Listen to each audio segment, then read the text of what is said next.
The rooftop stood above a silent city drowned in ash and broken light. Wind pushed dust across cracked concrete where antennas bent like dead trees. The man climbed the final ladder, carrying scars, memories, and a blade carved from ruin. Below him the world had ended long ago, and above him waited something worse. He smelled a wolf before he saw it, a heavy animal stench mixed with blood and rain.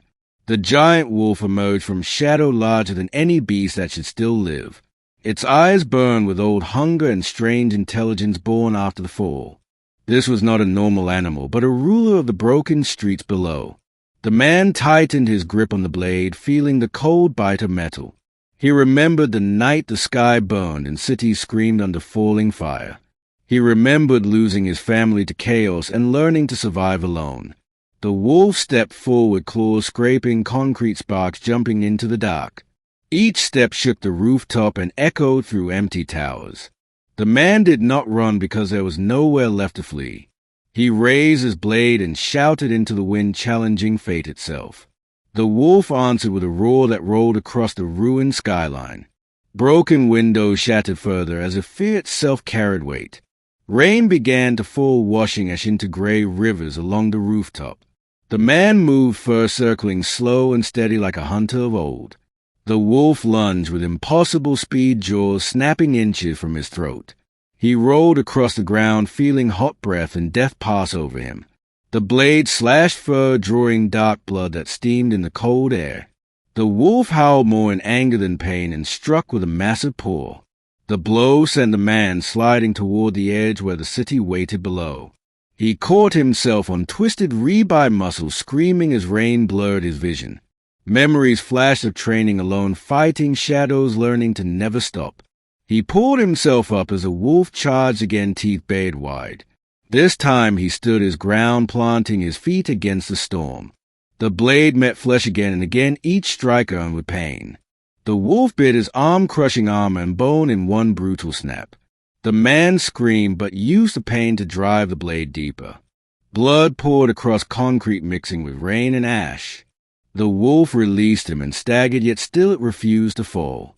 Lightning split the sky, illuminating the city like a graveyard of giants. Man and beast stared at each other, breathing hard, locked in destiny. The wolf circled slower now, respect burning in its eyes. The man dropped his broken armor and held the blade with both hands. He whispered the names of those he lost, letting grief fuel resolve. The final charge came sudden and unstoppable. The man stepped into it rather than away. Steel plunged into the wolf's heart, his jaws closed around his shoulder. They crashed together, sliding toward the edge, locked as one. For a moment the world held its breath. Then the wolf fell back, lifeless eyes fading as rain washed them clean. The man collapsed beside it, barely alive, staring at the broken sky. Dawn crept over the ruins, painting gold across destruction. He rose slowly, wounded, but standing alone once more. Below, the city remained silent but changed. The king of the rooftops was dead, and a man still lived.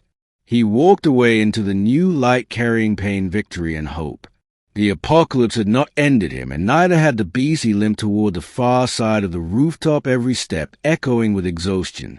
The rain softened into mist, and the wind carried distant echoes of collapsing steel. Behind him, the giant wolf lay still, already becoming part of the ruins. The man did not look back because survival demanded forward motion only. His blood trailed across concrete, marking proof that he was still alive. He reached the edge and scanned the city that once held millions of voices. Now only shadows moved between broken towers and flooded streets. Something howled far away, not in rage, but in warning. The man understood the language of beasts learned through hard nights. The fall of the wolf would send ripples through the wild survivors. Predators would come, scavengers would follow, and legends would grow. He tightened the torn strap around his arm, stopping the bleeding. Pain pulsed with every heartbeat, but pain meant life. He climbed down through stairwells filled with moss and darkness. Each step down felt heavier than the last as adrenaline faded. On the 20th floor, he paused, listening to the breathing of the building. Concrete groaned like an old animal struggling to stand. He rested against a wall painted with faded warnings from another age. Words like evacuation and safety meant nothing now. The man closed his eyes and allowed himself one slow breath. Faces appeared in his mind, smiling before the fire came. He opened his eyes again because memory could kill as easily as claws.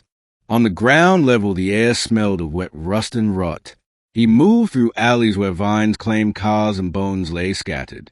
A pack of smaller wolves watched him from shattered storefronts. Their eyes followed him, but none dared approach. They sensed the blood of a king on him and the blade that killed it. The man passed without challenge, becoming something feared and unknown. He reached the outskirts where the city gave way to broken forests.